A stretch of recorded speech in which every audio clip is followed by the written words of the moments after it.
Welcome to Wednesday's Thought. When things happen in our lives as individuals and together as a church, when these difficult times come, it's very easy for us to actually see them in a negative way. And I have to confess, I'm as guilty as anybody else in doing that.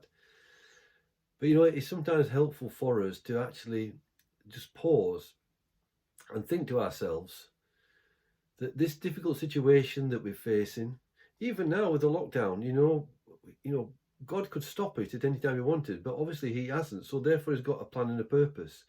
And sometimes, this is how we have to look at things. When difficult times come, we have to stop and think about what it is that God may be wanting to teach us. What is it God's preparing us for? Trying to see God's hand on the situation. Jesus was speaking to the Jewish leaders, and he was using a parable really to talk about the kingdom of God. And he spoke in terms of the kingdom of God, and he talked about evil tenant farmers, how they got rid of the people that came and eventually got rid of the owner's son. And so Jesus talks to them in this parable.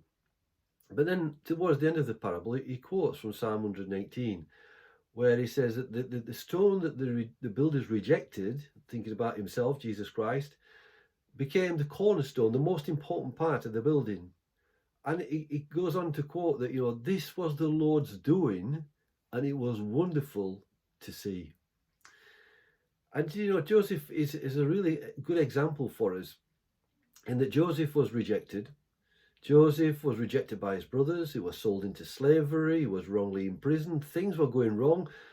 And he hadn't brought, he brought some of it on himself, I suppose, with where they handled his dreams and everything else. But there were fact that things were happening to him that were outside his control.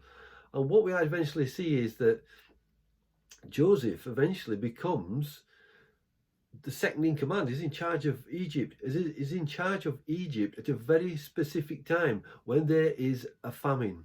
And all these difficult things that he went through, when we get to chapter 50 of Genesis, we see there that Joseph said, well, you meant this for bad, but actually God intended it for good. And basically what he was saying was that all his experiences he'd gone through, he'd gone through them, but God had got his hand on them.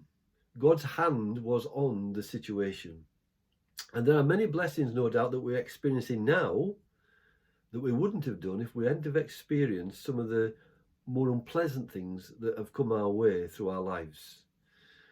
And as we go through life, it will be good for us to, when we face difficulties, when we're going through this time of lockdown, although it's easing, to actually look for the Lord's hand to be on things.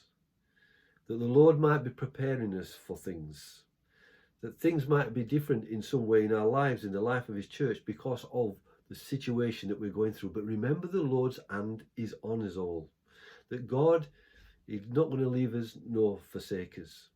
And so we need to be remembering that great Psalm of 118 verses 22 to 23, that this is the Lord's doing, and it was wonderful to see. God bless you.